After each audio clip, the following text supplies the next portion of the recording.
Hey everybody, welcome to the channel. Jim Reads Too Slow. I'm Jim, and I thought I'd come at you and just do a quick update video. Um, I got a book finished this past week. That's right, I finally finished The Grapes of Wrath by John Steinbeck. Took me a long time, uh, and not just because I read it slowly, although I did. Yeah, I started this as a buddy read with my daughter back in January. Kate finished it way before I did. I got to chapter 22 and set it down. I just needed a break from it for a little while.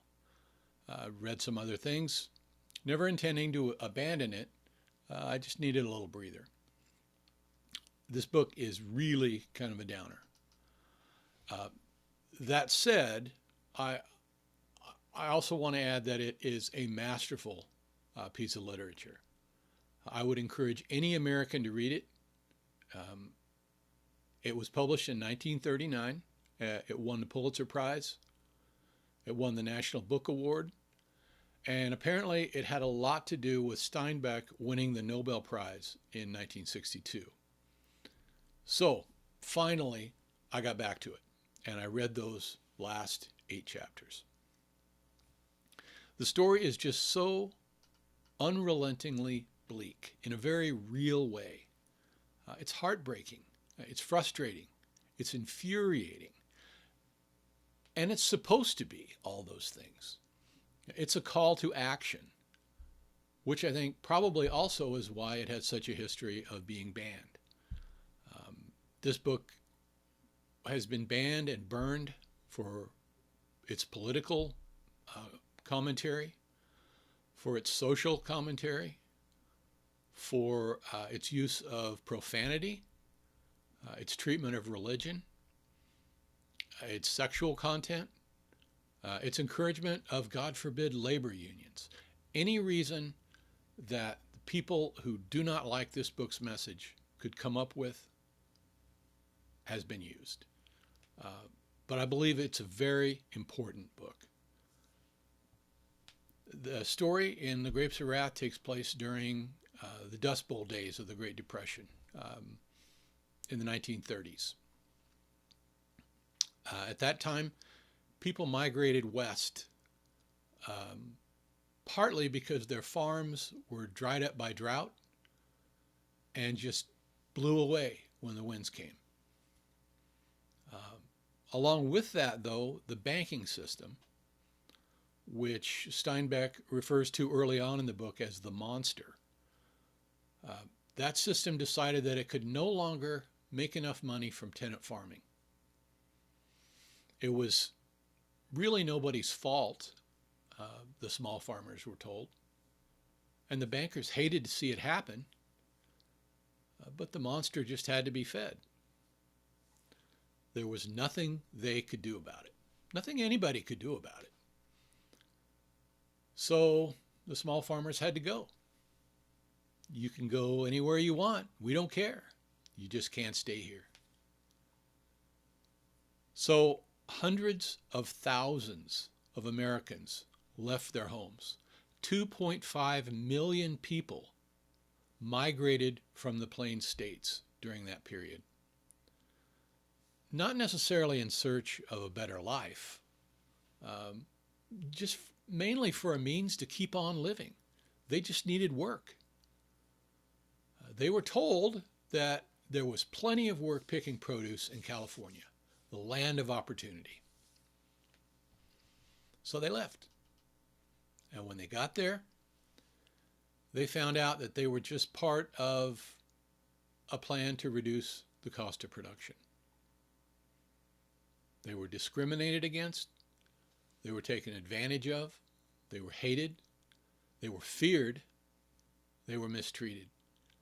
And if any of them tried to negotiate a better deal, they were labeled Reds, and it was open season on them from then on.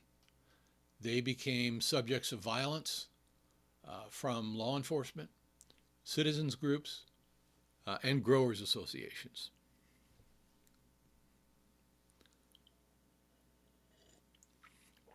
Now, Steinbeck could have written this call to action in the form of an essay. There were plenty, but who would have read it? And how many of us would still be reading it today? Instead, he turned this story, this call to action, into a family drama that we can really relate to, that we can become involved in. Thankfully, along with the chapters that tell the story of the Joad family that moved west from Oklahoma, Steinbeck inserts what are called intercalary chapters. They take us away from the main plot, the story of this family, and provide a larger context to the story. Those chapters also are much needed breaks. They do provide a strong sense of foreboding. I found it genuinely painful, though, to experience what gradually happens to the Joad family as this novel progresses. A lot of the time in the story, the Joads and other immigrants like them, they stick together. They form a community. They help one another out. They're kind to one another. They're understanding. And it's at those times that everything works best for them.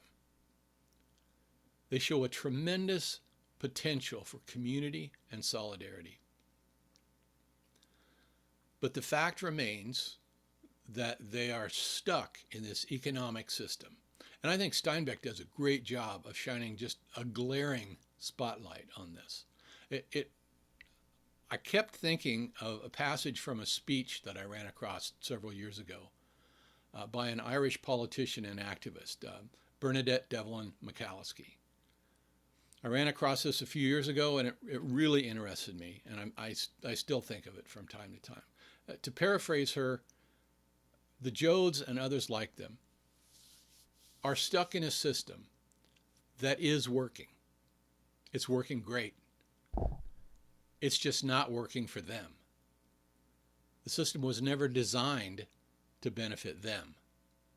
They exist instead to benefit the system. And the system won't ever change. Not unless these people, the common people, can stand together.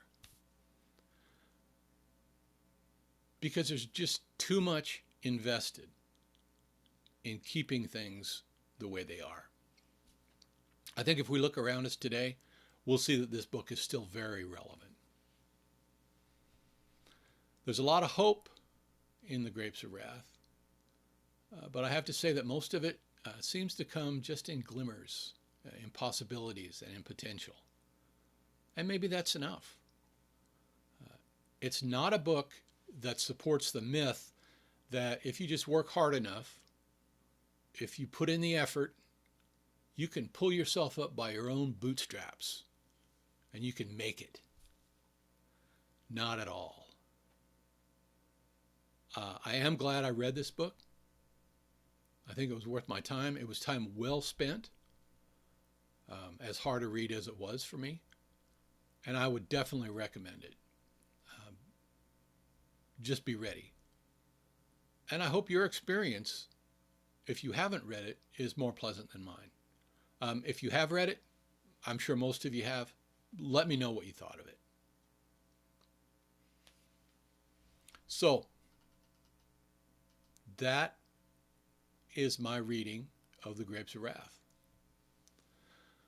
I'm also a week behind in my SAG-along reading.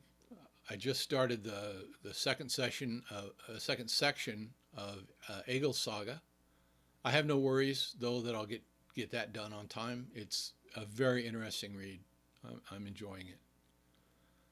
And I am continuing to trudge through The Eye of the World by Robert Jordan, The Wheel of Time, the first book in the Wheel of Time series. I'm taking my time with that one, and I am enjoying every page of it.